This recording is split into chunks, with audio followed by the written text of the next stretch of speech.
2014లో ప్రత్యేక హోదా తెస్తానని ఓట్లు వేయించుకున్నాడు. అధికారంలోకి వచ్చాక ప్యాకేజీ ముద్దు, హోదా వద్దు అన్నాడు.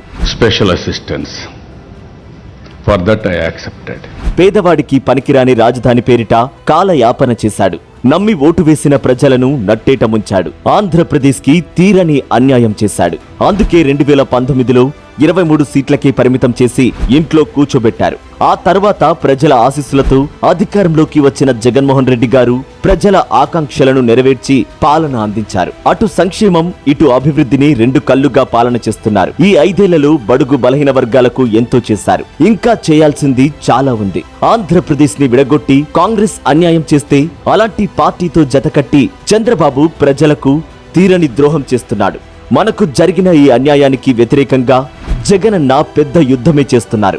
ఈ యుద్ధంలో మనందరం జగనన్నకి అండగా నిలబడాలి. 2024 ఎన్నికల్లో జగనన్నని మరోసారి గెలిపించుకుని మన రాష్ట్రాన్ని అభివృద్ధి బాటలో నడిపించుకుందాం. ఇందుకు నేను సిద్ధం.